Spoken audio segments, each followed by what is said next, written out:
मनोज सिंह काका, उसके बाद आऊंगा अपराजिता जी, क्योंकि मनोज बड़ा मुस्कुरा रहे हैं बड़ी देर से। और वैसे भी आपको पता है, जब भी इस तरह की नरेंद्र मोदी के सामने कौन वाली डिबेट होती है, उसमें बीजेपी के प्रवक्ता अक्सर देखिए बड़ा आनंद लेते हैं, जब बाकी कांग्रेस और क्षेत्रीय पार्टियों के प्रवक्ता उलझे हुए होते हैं। अपराजिता जी अभी मुस्कुरा रहे हैं। मनोज सिंह काका, खरगे के बयान का जरा बताइए, आपके लिए क्या मायने हैं? राहुल गांधी के नेतृत्व में कांग्रेस ही गैर बीजेपी सरकार देगी। मानक जी, जो आपने बयान को शब्दशः सुनाया अपने चैनल पे, उसमें एक बात से उनके सहमत होया जा सकता है कि उन्होंने कहा कि गैर बीजेपी सरकार बनी। और मैं समझता हूं कि गैर बीजेपी सरकार बनाने का अगर मादा किसी में है, किसी में उतना राजनीतिक पराक्रम है, 400 किलोमीटर का हाईवे बनाने का, नौजवानों को 20 लाख लैपटॉप देने का, किसी में अगर राजनीतिक पराक्रम है और अपने वादों के प्रति सुचिता है, तो मैं समझता हूं कि वो माननीय अखिलेश यादव जी होंगे।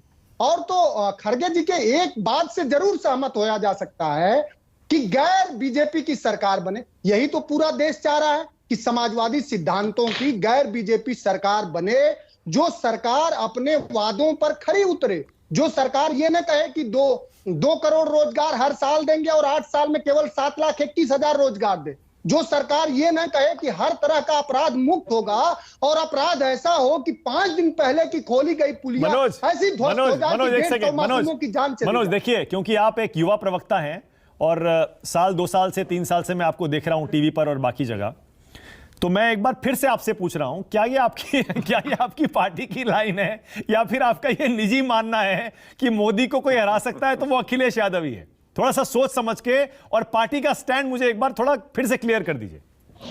नहीं मानक, बिल्कुल ये मेरे पार्टी का मानना है और मेरे ये पार्टी का स्टैंड है कि अगर आप राजनीतिक पराक्रम और विकास के आधार पर, मैं कहूंगा कि आप बहुत प्रबुद्ध पत्रकार हैं, आपको हम लोग बहुत समय से देखते आए।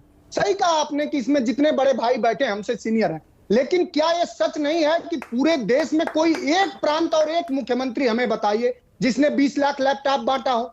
कोई एक मुख्यमंत्री हमें बताइए जिसने। अरे भाई, बात सीएम की नहीं हो रही है, यूपी के देश के पीएम की हो रही है। आप 20 लाख लैपटॉप और बाकी काम जो यूपी के गिना रहे हैं, यहां 140 करोड़ लोगों के नेतृत्व की बात हो रही है, 20 करोड़ लोगों के सीएम की बात नहीं हो रही है।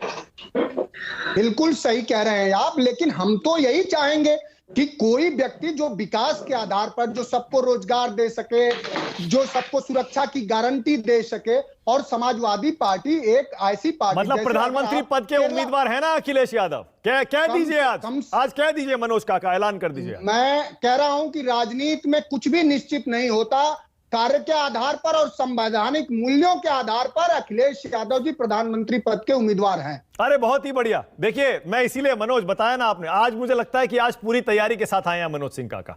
अब से पहले मैंने देखा इस तरह के मुद्दों पर समाजवादी पार्टी गोल गोल बयान देती थी, गोल गोल विपक्षी एकता की बात करती थी। आज लगता है समाजवादी पार्टी ने भी अपना स्टैंड बदल लिया है, जैसे खरगे साहब ने बदला है, कांग्रेस पार्टी ने बदला है, उसी तरह लगता है अखिलेश यादव और समाजवादी पार्टी ने भी बदला है। अखिलेश यादव पीएम पद के उम्मीदवार हैं, ये मनोज सिंह काका कह रहे हैं। ब्रेकिंग न्यूज चला दूं मनोज सिंह काका अपने चैनल पर नीचे? बिल्कुल चलाइए, बिल्कुल चलाइए।